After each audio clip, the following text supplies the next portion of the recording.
नमस्कार दोस्तों। Unit number 4 में आज हम बात करने वाले हैं बॉर्न-हैबर साइकिल। जैसे कि मैंने पहले बताया था कि NaCl जो आयनिक कंपाउंड है उसके बनने का जो प्रोसेस है वो बॉर्न-हैबर साइकिल कहलाता है। ठीक है, इसमें बेसिकली कुछ चीजें होती है। सबसे पहला क्या है, सोडियम जो है एक सॉलिड है, तो सॉलिड से उसको गैस में कन्वर्ट करना जरूरी है, तभी वहां से इलेक्ट्रॉन बाहर निकलेगा।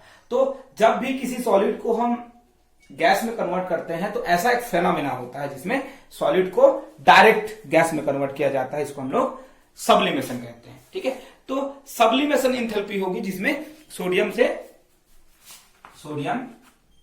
सॉलिड से सोडियम गैस में कन्वर्ट करने के लिए जितनी एनर्जी लगेगी उस एनर्जी को हम लोग कहते हैं सब्लिमेशन एनर्जी। ठीक है, इस सब्लिमेशन एनर्जी के कारण वो जो है गैसियस फॉर्म में कन्वर्ट हो जाएगा। सेकेंड जो है ये होगा कि इस सोडियम गैसियस स्टेट से एक इलेक्ट्रॉन बाहर निकाल करके इसको आयन में कन्वर्ट किया जाएगा। ठीक है, ये कहलाता है आपका आयनाइजेशन एंथैल्पी। ठीक है, ऐसे ही क्लोरीन जो है हमेशा होता है आपका मॉलिक्यूलर फॉर्म में। इस मॉलिक्यूलर फॉर्म से उसको एटॉमिक फॉर्म में कन्वर्ट करने के लिए जो एनर्जी दी जाती है वो कहलाती है डिसोसिएशन एनर्जी। ठीक है, इस एनर्जी से ये एटॉमिक फॉर्म में जाएगा। ठीक है, तो पहले ही गैस है। ठीक, अब इस गैसेस स्टेट में क्या होगा, उसमें एक इलेक्ट्रॉन इंटर कराया जाता है। ठीक है, तो जब इलेक्ट्रॉन इंटर होगा तब ये बनाएगा आपका क्लोरीन माइनस आयन, या जिसको हम लोग क्लोराइड आयन कहते हैं। ठीक है, तो जो प्रोसेस है इसमें जो एनर्जी इन्वॉल्व होती है वो कहलाती है इलेक्ट्रॉन एफिनिटी। ठीक, तो बेसिकली क्या है 1 2 3 4। अब ध्यान से सुनेंगे, मैंने पहले बताया था कि आयनिक कंपाउंड में दो आयन जो है कंबाइन होते हैं, ये और ये आपका बना। ठीक है, तो जब दोनों कंबाइन होंगे मतलब Na plus Cl minus gas state में, ठीक है, तो बनेगा NaCl सॉलिड, और जो एनर्जी इन्वॉल्व होती है उस एनर्जी को हम लोग कहते हैं, क्या कहते हैं जी, क्या कहते हैं, लैटिस एनर्जी। ठीक है, क्या कहेंगे, लैटिस एनर्जी। आते हैं, चलिए, ये बेसिक चीज हो गया था। अब सबसे पहले बात करते हैं सोडियम से सोडियम गैस में कन्वर्ट करने के लिए। ठीक है, मतलब सोडियम को सॉलिड से गैस में कन्वर्ट करने के लिए कितनी एनर्जी लगती है। सब्लिमेशन एनर्जी जो है, हाँ, सोडियम सॉलिड से सोडियम गैस में कन्वर्ट करने के लिए, ठीक है, सब्लिमेशन एनर्जी जो लगती है उसकी वैल्यू क्या होती है, तो वह 108.5 किलो जूल पर मोल। 108.5 किलो जूल पर मोल। ठीक है, इसको कहते हैं हम सब्लिमेशन एनर्जी। ठीक है, इसकी वैल्यू पॉजिटिव में है। वैल्यूज को समझते रहिए, पॉजिटिव नेगेटिव क्या है। नेगेटिव का मतलब है वैल्यू जो है रिलीज होगी, बाहर निकलेगी, एनर्जी बाहर निकलेगी, और पॉजिटिव का मतलब है हमको एनर्जी देनी पड़ेगी। ठीक है, सेकंड जो है सोडियम जो गैस स्टेट में कन्वर्ट हुआ है वहां से हमको एक इलेक्ट्रॉन बाहर निकालना है। ठीक है, तो ये कहलाता है आपका आयनाइजेशन एंथैल्पी। तो ये एनर्जी हमको देनी पड़ती है मतलब ये भी पॉजिटिव होगा। कितनी एनर्जी देनी पड़ती है जी, तो 495.2 kilo joule plus 495.2 kilo joule पर मोल एनर्जी जो है सोडियम गैस को आयन में कन्वर्ट करने के लिए, सोडियम आयन में कन्वर्ट करने की जरूरत पड़ती है, इतनी एनर्जी। ठीक है, फिर बात करते हैं क्लोरीन का जो मॉलिक्यूल है उसको क्लोरीन एटम में कन्वर्ट करने के लिए जो एनर्जी लगती है वो कहलाता है आपका डिसोसिएशन एनर्जी। और ये डिसोसिएशन एनर्जी कितनी होती है, 243 किलो जूल पर मोल। ठीक है, ध्यान से वैल्यूज इसलिए बता रहा हूं क्योंकि यही आपको आगे जाके कैलकुलेट करना है। ठीक है, ये इतना हो गया। फिर क्या है, नेक्स्ट जो है और आता है, अब इस गैसेस स्टेट का जो क्लोरीन एटम है उसमें एक इलेक्ट्रॉन इंटर कराते हैं, तो जितनी एनर्जी रिलीज होगी, ध्यान से ये सुनना है, जब एनर्जी एब्जॉर्ब हो रही थी तो हम प्लस प्लस प्लस लिख रहे थे, इस बार क्या होगा, एनर्जी रिलीज हो जाएगी तो लिखेंगे माइनस। ठीक है, माइनस का मतलब है एनर्जी बाहर निकल रही है। कितना निकल रही है, 348.3 किलो जूल पर मोल। ठीक है, ये हो गया आपका 4 स्टेप। ठीक है, लास्ट जो होता है वो क्या होता है, इंटरनल एनर्जी। ठीक है, तो आपको इस बोर्न-हाइबर साइकिल से यही चीज कैलकुलेट करनी है कि सोडियम प्लस आयन और क्लोरीन माइनस आयन के कॉम्बिनेशन से कितनी एनर्जी जो है, इंटरनल एनर्जी कितनी रिलीज होगी। ठीक है, तो कैसे निकाल सकते हैं, ठीक है, तो देखिए जो आपकी एनर्जी है जिसको लेटिस एनर्जी कहते हैं, U इज इक्वल टू वो सब जितनी भी एनर्जी अभी तक है उस सबका सम होगा। ठीक है, मतलब क्या, S plus IE plus EA plus B, सबको ऐड कर दीजिए। ठीक है, ये जो है आपका एंथैल्पी ऑफ फॉर्मेशन होता है डेल H F। ठीक है, ये इक्वल होता है प्लस U। जितनी सारी एनर्जीज हैं, जितनी एनर्जीज इन्वॉल्व होती है एक क्रिस्टल को बनाने में, वो सारी जो है कहलाती है एनर्जी ऑफ फॉर्मेशन। ठीक है, तो यहां से आप जो है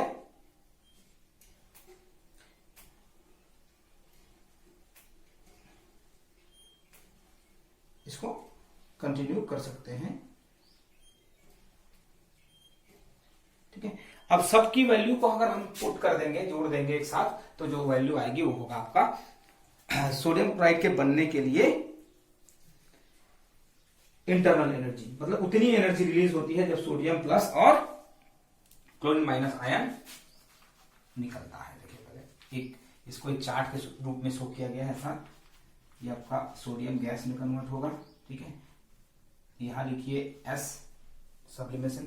ठीक है, फिर नीचे ये सोडियम गैस आयन में है ये, तो ये कहलाता है, यहां लिखिए IE ionisation enthalpy plus Cl2 है, Cl2 क्योंकि क्लोरीन हमेशा मोलिकुलर फॉर्म में होता है, डिसोसिएशन एनर्जी देंगे तो ये बनाएगा 2Cl। ये भी गैसेस स्टेट में है, ये भी गैसेस स्टेट में है।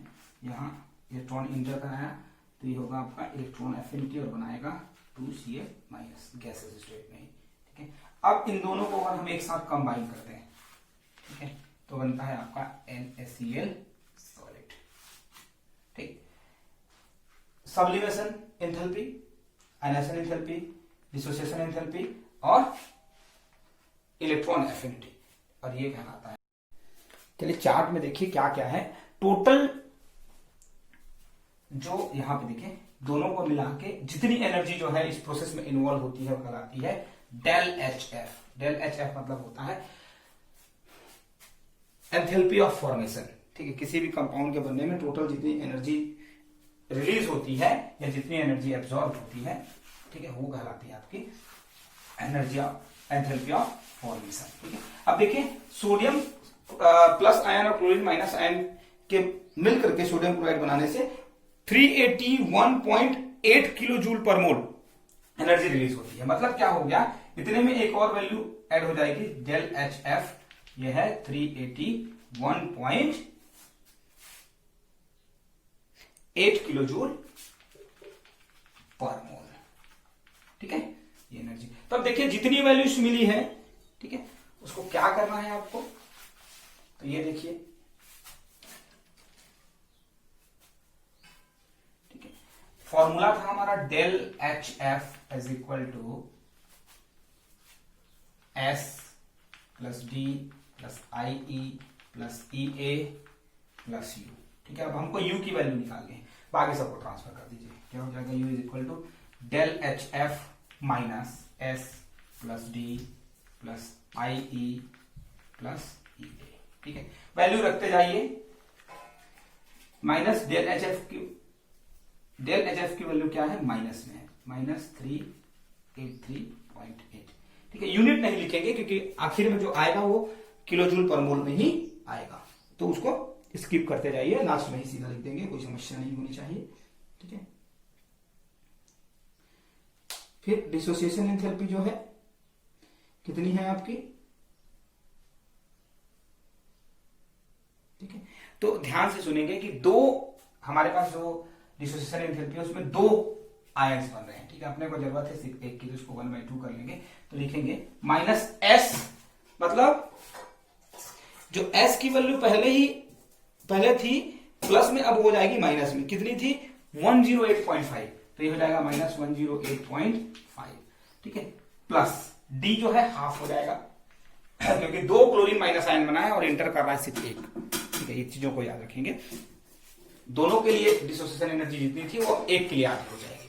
तो 1/2 इंटू कितना लगा था डिसोसिएशन एनर्जी जी, तो वो था 243 plus IE ionisation enthalpy 495.2 kilo joule पर मोल, ठीक है, प्लस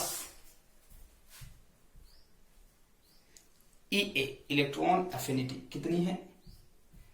-348.3, ठीक है, -348.3 प्लस U, ठीक है। तो U तो हमने ट्रांसफर कर दिया है, तो इसकी जरूरत आपको नहीं पड़ेगी। तो आप देखिए, जहां जहां साइन चेंज करने की जरूरत माइनस है, माइनस ही है, ठीक है, प्लस प्लस ही रहेगा, प्लस यहां प्लस माइनस है तो ये माइनस हो जाएगा। तो टोटल अगर इसको कैलकुलेट करें, ये पॉइंट है ना, ठीक है, ये एक माइनस में है, 2 माइनस में, 3 वैल्यूज जो है माइनस में है, ठीक है, और 2 वैल्यूज जो है प्लस में है। तो अप्रोक्सीमेटली ये है कि अगर इसको सॉल्व किया जाए तो आपका जो वैल्यू आएगा वो नेगेटिव ही आएगा, क्योंकि नेगेटिव वैल्यू ज्यादा है। तो ये आएगा -758.7 किलो जूल पर मोल, ठीक है। मतलब क्या हुआ कि सोडियम प्लस आयन और क्लोराइड आयन दोनों के कॉम्बिनेशन से 758.7 किलो जूल पर मोल एनर्जी जो है रिलीज होती है। माइनस का मतलब है वो रिलीज होती है, ठीक। तो हमेशा जो लैटिस एनर्जी है उसकी वैल्यू नेगेटिव में आनी चाहिए, तभी वो कंपाउंड जो है स्टेबल होगा। मतलब एनर्जी रिलीज होगी तब वो कंपाउंड स्टेबल होगा, और जितनी ज्यादा एनर्जी रिलीज होगी वो उतना ही ज्यादा स्टेबल होगा, ठीक। Thank you. तो इसी तरीके से और आयनिक कंपाउंड्स का भी आप लैटिस एनर्जी कहलाएगा।